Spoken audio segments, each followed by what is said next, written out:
Maintenant, nous allons voir le diagramme de séquence, qui fait partie des diagrammes comportementaux, c'est-à-dire qui traitent le côté dynamique de la conception. Il permet de représenter les échanges entre les différents objets, bien sûr acteurs, en fonction du temps. Aussi, il permet d'expliquer les différentes particularités de chaque cas d'utilisation dans le diagramme de cas d'utilisation. Bien sûr, voici un exemple de diagramme de séquence. On trouve le client qui demande un avis, puis le commercial qui donne un produit, puis il retourne, etc. Donc ici, vous voyez qu'il y a différentes interactions entre les différents acteurs. Bien sûr, voici donc un exemple de catégorie de messages. Bien sûr, ici, ça, c'est un message synchrone. Bien sûr, il y a un retour, donc il y a un message c'est un message synchrone, c'est-à-dire que le message va aller vers la cible, puis de B, il va retourner vers A. Bien sûr, dans le cas aussi, ça c'est un message asynchrone. Il y a aussi ce qu'on appelle le cycle de fin de vue, ou bien cycle fin de ligne, ou bien fin de vie. Et là, vous avez ici ce qu'on appelle créer un partenaire de communication, c'est-à-dire que maintenant, on va créer un nouveau acteur ici pour faire le travail. Bien sûr, les principales catégories sans message sont les messages asynchrones. Bien sûr, on trouve l'émetteur qui bloque tout le travail et attend le message de retour. En général, on exprime ce genre de message par cette flèche. Regardez ici le triangle, comment il est, en noir. Après, il y a ce qu'on appelle message asynchrone, c'est un message non bloquant.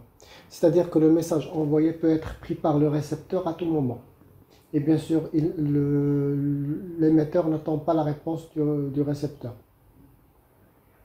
Il y a aussi ce qu'on appelle le message de retour. Tout simplement, c'est un message qui retourne depuis le destinataire vers l'émetteur. Bien sûr, les messages synchrones correspondent à des opérations dans le diagramme de classe. Bien sûr, il envoie des messages et attend la réponse pour poursuivre les activités. Donc, tout simplement ici, on a A vers B vers C. Et tout simplement, on a des messages, on va dire, synchrones, parce qu'il y a la flèche ici. Le message de retour, tout simplement, le récepteur du message renvoie un message ou bien renvoie une procédure. Et bien sûr, normalement, c'est optionnel, ce n'est pas une obligation.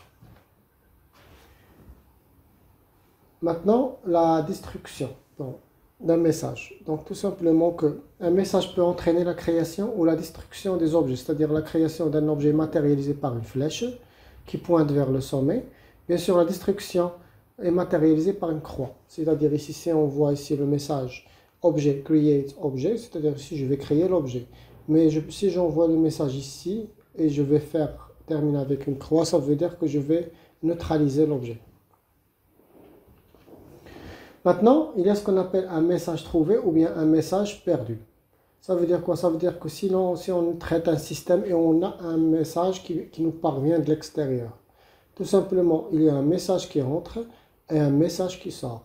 Alors, ce message, c'est un message qui vient de l'extérieur et ce message va être perdu. Il ne va pas être reçu par n'importe quel autre acteur. Ou bien hors système. Il est hors système.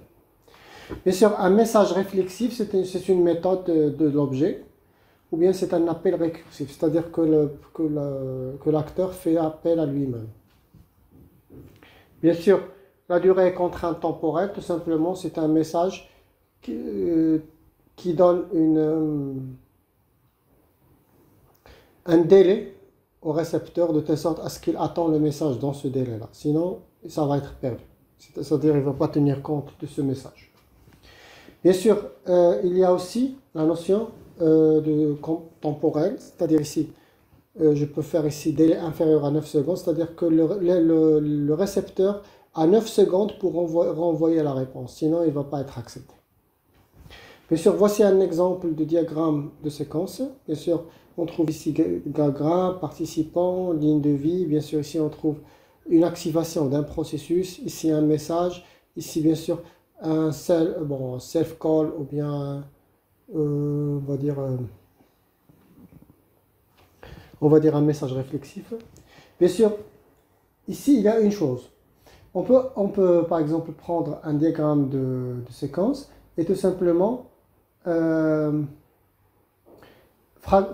fragmenter le code, fragmenter le diagramme de séquence de telle sorte à ce qu'on ne répète pas la même opération. C'est-à-dire, au lieu d'avoir un seul diagramme de séquence, on va avoir un seul diagramme de séquence, mais qui contient des sous-diagrammes de séquence.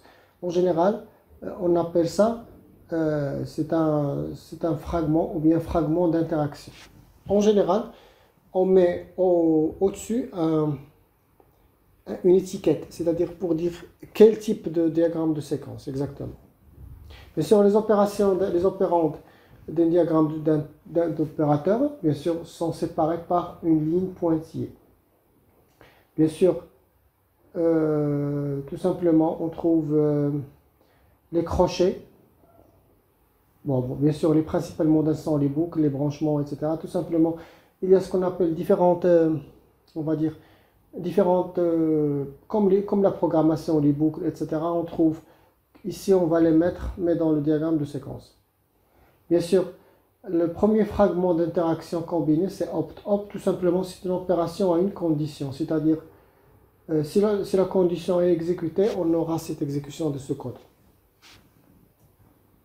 Aussi, regardez ici, on peut trouver opt, par exemple, balance supérieure à amount, etc.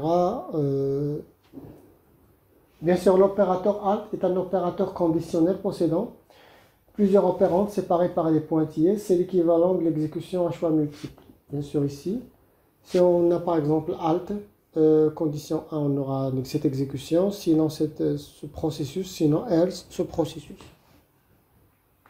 On trouve aussi alt, voici un exemple de alt.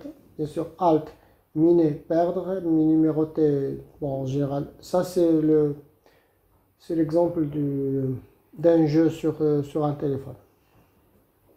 Bien sûr, loop, l'opérateur loop exécute une itérative dans la séquence qu'il contient. Bien sûr, tant que la grade qui lui est associée est vraie. Bien sûr, la grade, bien sûr, on aura toujours, comme dans une boucle, on aura le minimum, le maximum et la condition. Bien sûr, le contenu du cadre est exécuté 1000 fois, puis continue à s'exécuter jusqu'à arriver à la fin. Bien sûr, loop, bien sûr, min, max, condition. Donc, voici un exemple de loop. Non défini.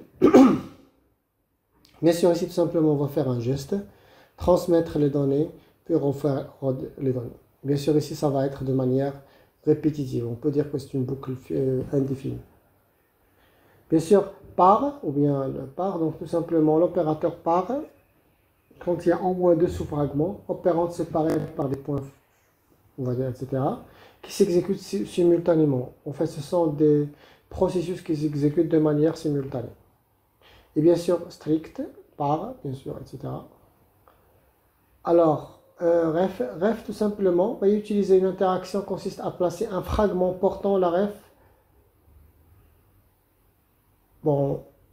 à l'interaction où l'interaction est utile. C'est-à-dire ici que ref, par exemple, s'authentifier, tout simplement, va être exécuté tout en appelant le s'authentifier.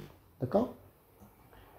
Bien sûr, il existe en fait 13 fragments au total. Bien sûr, il y a ignore et considère pour les fragments facultatifs, critical pour les fragments qui doivent se dérouler sans être interrompus, break pour les fragments représentant les scénarios, bien sûr, comme échappe, si vous voulez, ou bien sortir, assert pour les fragments dont on connaît à l'avance les paramètres du message, et bien sûr, sequence ou bien sec indique que le fragment est composé de plusieurs sous-fragments. Strict pour les fragments dont les messages doivent se dérouler dans un ordre bien précis. Et neg pour indiquer que la séquence à l'intérieur du fragment n'est pas valide.